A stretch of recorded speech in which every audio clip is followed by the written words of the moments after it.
So meron po kayo sarili na dito mamaya, guide, kasi i-guide mo sa person sa loob. Ayan. So, here, there will be somebody going to speak to you on the so it's going to give you a guide inside the facility. Want to take some pictures here, you can come back here later after our guided tour. CFI, which was first established on 1987. So during our tour, you will learn about the two species of the crocodile here in the Philippines and the story of this skeleton. And aside from the crocodiles, we also have a nature park where you can see some cats, porcupines, monkeys, and eagles. And we also have a reptile house where you can see some reptiles like snakes, iguanas, and turtles. Please make sure 1 meter distance from the enclosure of our animals. And if you want to hold the live crocodile and take a picture so that you can do it in our crocodile holding area, sa likod, ikagay ko kayo doon later. You just need to present a card and you kung nabilis ating ticket goes and then you're good to go. If you haven't availed yet, you can send over the crocodile. They will take your pictures using your own gadgets. Andy Chef po yun for only 60 pesos free, and you will present that card in our ticket code where you have bought your just tickets, okay? And by the way, my name is Sophia and I will be your tour guide for today. So this is Rio, R-I-O, a male saltwater crocodile caught on August 4, 1990, in Rio Tuba River, Batarasa, Palawan. So Rio has a length of 17.6 feet or 5 meters. He was captured in that area because he attacked a fisherman, and it was confirmed that he swallowed the right leg of his victim. Sadly, after 5 months in captivity, Rio died due to stress related to his transport. So he was 60 when he died. And this is Rio's skin. It has no commercial value anymore because usually the leather bag, shoes, and wallets came from a 3 to 5 years old saltwater crocodile only. Again, Rio died when he was 60 years old, so this skin cannot be used for those products anymore and for viewing purposes only, okay? And by the way, do we still remember Lolong the crocodile? Si Lolong was recognized by the Guinness Book of World Records as the largest crocodile caught in captivity on 2012 due to its length of 20.3 feet or 6 meters, just a meter longer than Rio lamang po. But Lolong the crocodile was not captured here in Palawan and was never here. It was captured in Agusan del Sur in Mindanao and later on died due to stress related naman sa kanyang environment. And if you want to see Lolong is now displayed in National Museum in Manila. Okay, our next up will be the hatching house where you can see a live crocodile, juvenile crocodiles, young crocodiles. Okay, and once you're inside the our hatchling house, please hands off. Even though they are young, they can still jump, bite, and cut off your fingers. Cameras, you can take some pictures and videos, but please turn off the flash. And lastly, once we're inside, please don't make full of places so that our young crocodiles will not get loose on. Okay? So after our hatchling house, we'll proceed to our big crocodile. So let's go to our next station.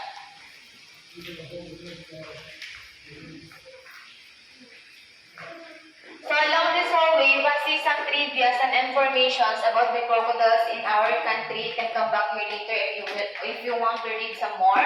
But I will also say that later along the way, okay? So here in the Philippines, we only have 2 species of the crocodiles. In the world, we have 28. In our country, we have only 2. One is endemic, meaning to say it can only be found here in the Philippines, and that is the Philippine crocodile, or the freshwater crocodile, or its scientific name, Crocodylus mendorensis. Bakit mendorensis? Because the Philippine crocodile or the freshwater crocodile was been first spotted at Mindoro. That's why their scientific name is Crocodylus mendorensis. So this species, the freshwater crocodile, is considered to be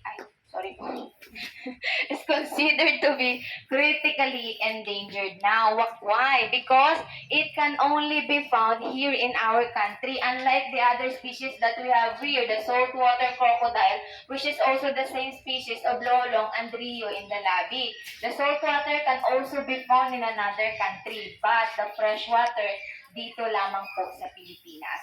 So how can we identify or how can we distinguish the two? The freshwater, their spots or their black spots are aligned, most especially in their tail area. You can also notice that in our hatchling house. And the salt water, their spots are scattered or like mala polka dots, okay? For the length, the fresh water can only grow 2 to 3 meters, Pinoy na Pinoy. And then the salt water can grow 6 to 7 meters, mostly for the male. The saltwater is the same species that we have here in Palawan, mostly in a southern part like Balabac and Rio Tuba. That over there is our quarantine house where we keep our rescued, confiscated, and donated wildlife animals. Guests are not allowed in there because some of the animals are injured and sick, but you can also see some of the wildlife in there in our nature park. Okay, so here we are at our hatchling house. We will be here for 2 to 3 minutes and then we'll proceed to our big crocodiles. Pasok, mga suki.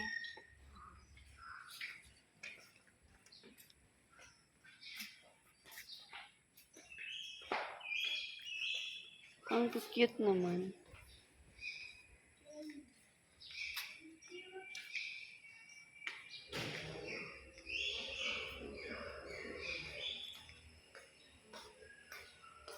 So you can also notice the silent is super fast indicating what species they are because the salt water and the fresh water cannot be in the same tank together because they might fight and that may cause their death or their injury.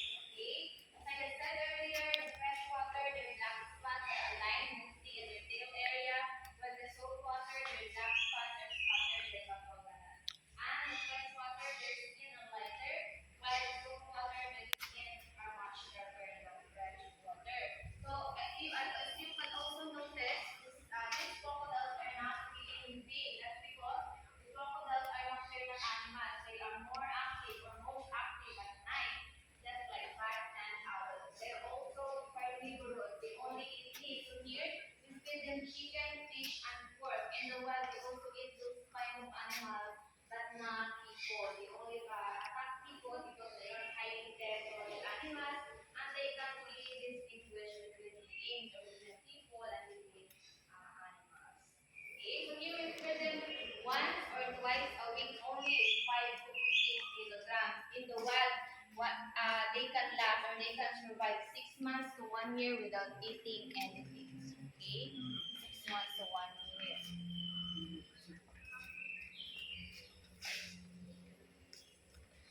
So the crocodiles to lay eggs. The lay eggs, they are reptiles. The fresh water, they can lay 30 to 40 pieces of eggs and the salt water can lay 40 to 80 eggs. Isahan po yun.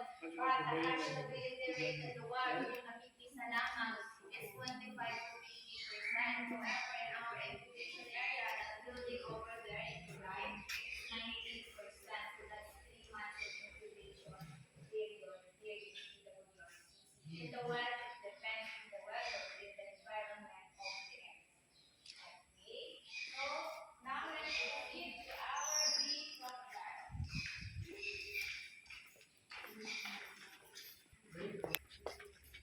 So that is our breeding area at the back. The guests are not allowed in there because mostly at this time because November to December is the courting of the crocodiles while January to February is their actual mating and the laying of their eggs is from April to March and after that we incubate that in 3 months. Okay, so that is our breeding area. Just an idea for you because guests are not allowed in there. Our breeding area is adapted like in a wild.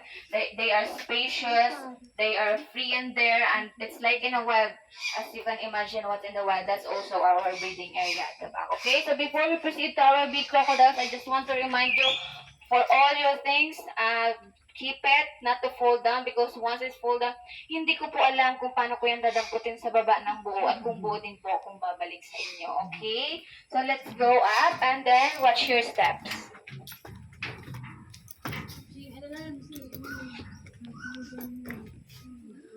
Pakihawakan po ng mabuti ang ating mga cellphones kapag tayo ay nagpipictures. Pwede po tayo mag-pictures and videos dito. Pakihawakan lamang po kasi baka pag gumalaw yan, baka magulat po tayo.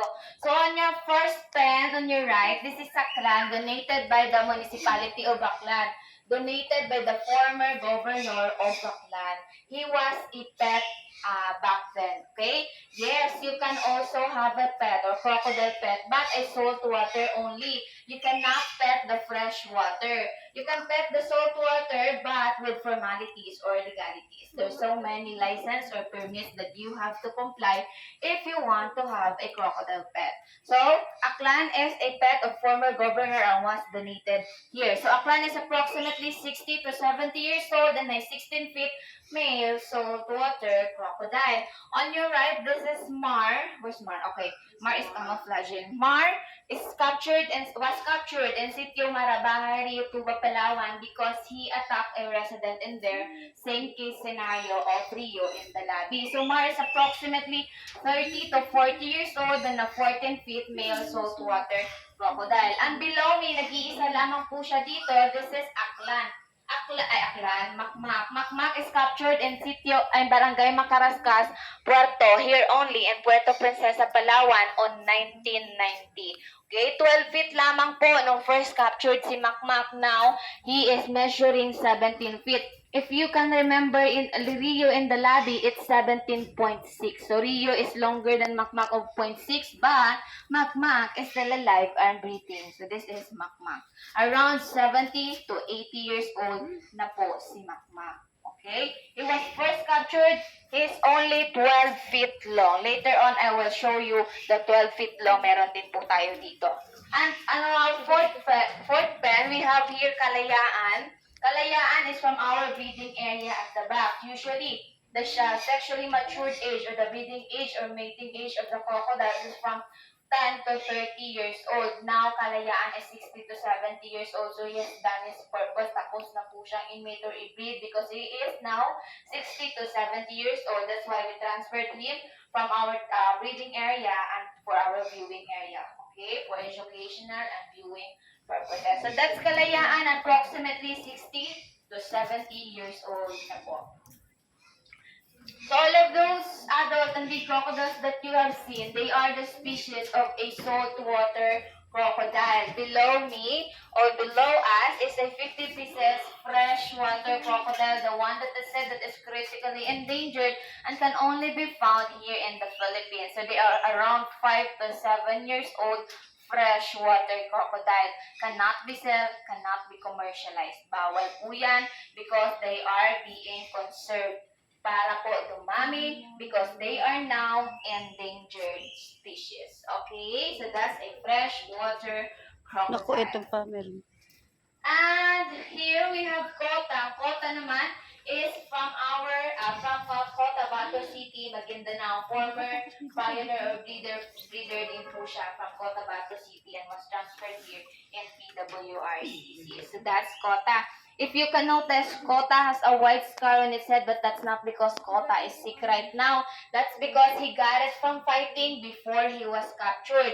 That was one also of the reason why we are capturing or rescuing these big crocodiles because there are more dominant crocodiles in their territory back then and more dominant crocodiles or superior crocodiles from them. So they are attacking the inferior one, and that's how Kota got his scars and injuries. Okay, if you can also notice, Kota has lost his hand, almost lost his hand. That's why we rescue Kota from those dominant crocodiles in their area back then. Okay, and here, this is what I'm talking about, the 12 feet long Paubi. Paubi is only 20 years old. As I said earlier, Makmak, the 17 feet in our third pen, he was only captured when he was 12 feet long. So this is how you can see Makmak when he was first captured. So si Makmak po, si Paubi po, pwede pa po yung lumaki at mas humaba just like Makmak in our third pen because he is only 20 years old. Batang-bata pa and a saltwater crocodile. And lastly, we have here Pinay. As the name it says, the only female here in our viewing area. Pinay is approximately 10 to 15 years old and a freshwater crocodile, the critically endangered. As I said earlier, the sexually matured age of the crocodile is 10 to 30 years old. Pinay is approximately 10 to 15, so she is now in a preparing stage for breeding or mating, okay? If we mate Pinay, it's not here. We transferred Pinay from here to our breeding area at the back, okay? And if you can notice, Pinay is under the water, but the crocodiles cannot breathe under the water. Wala po silang gills katulad ng mga isda. They do not have gills just like fish. So they can only stay under the water because they can control their heart rate and their metabolism. For those other crocodiles that you have seen or we have seen, they can stay under the water for 1 to 2 hours, and those juveniles and also in a hatchling house, they can stay 45 minutes maximum. After that, aahon po yan, kukuha ng hangin, and then go back again under the water. Okay? So that's the end of our guided tour. Our nature park will be over there where you can see some reptiles, bearcats, and porcupines. Unfortunately, hanggang bearcats lamang po tayo because sinisemento po ang ating mga pathways. Balik na lang po kayo kapag natuyo na po ang semento. Sweet naman. Okay po, nasa baba naman po natin ang ating reptile house, and on your left, makikita niyo po Pwede sa pa dun, inyong no? exit. Yung mga snakes tayo dyan, turtles at saka ano po. Iguana. Sorry po, may tape naman po ang pinaka-hold natin crocodile, and that's for only 50 pesos fee. Meron din po kami libre pero tinatanggal po ang tape. Yun lang. Ay, may ano.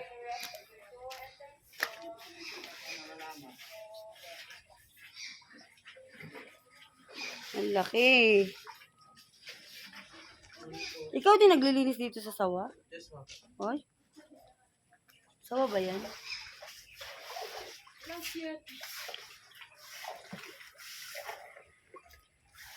Ayun o, iguana. Hello. Ayun o. Ayun, ang cute. Ay, ito yellow na ano, ayun o. So. Hi.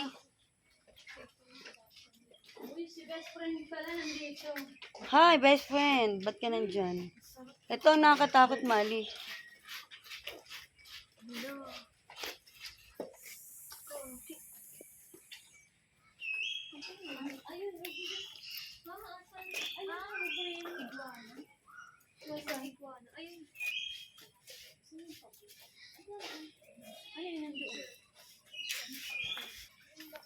Hello, Beshi.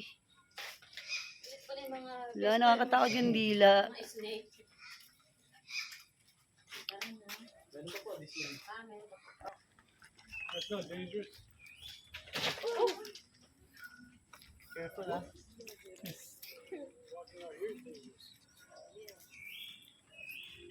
And watch out, may steps po dito. Ingat po.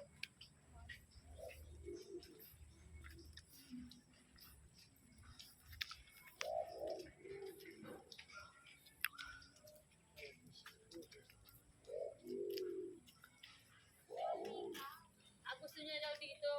Bili tayo ng bahay dito. Ayaw niya sa city. Gusto niya sa gubat? Oo, ayaw niya sa city. Nag-stay kami sa Maynila. Ito medyo jungle talaga, gubat talaga ito. Gusto mo pala. This is the cage of the imperial pigeon po. So technically hindi lang siya endemic dito sa Palawan po. You can see that in other parts of the Philippines po. Pero special features lang siya dito po.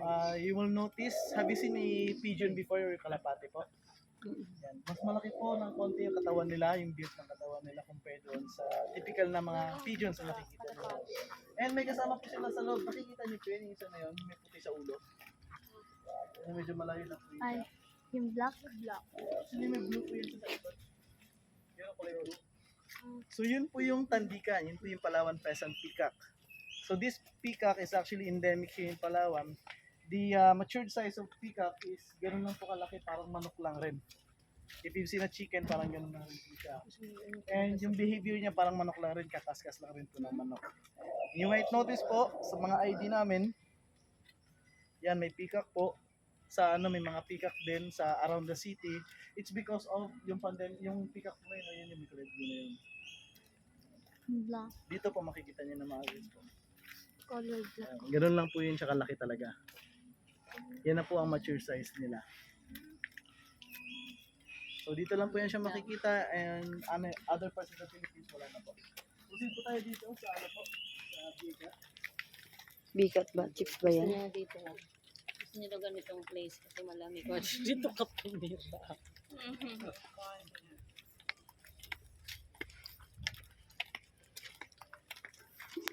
Oh, ito pala may bakanting bahay. Tama-tama. Mali yan yung kapatid si Sky. Ito nga may bakanting Ano naman dito, Mali? Uang. Unlimited charge na po yun sa inyong cellphone. That's for one person. Saan yun, Mali? Doon po, dire-diretso na po yun. Pupunta ng dalawa ng Hawakan mo daw yung crocodile. Ayoko. Wala pong pilitan ha sa mga gusto lang po kumawak po. Hahawak daw mo sa Ayaw crocodile. niya. Hindi na, kagatin pa ako niyan, hindi makabalik dun.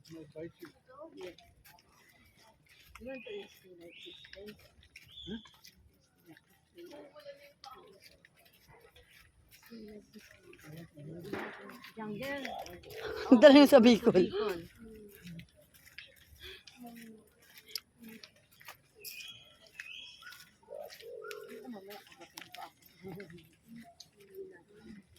Ayun na lang siya, oh. Hold mo na lang yun, oh.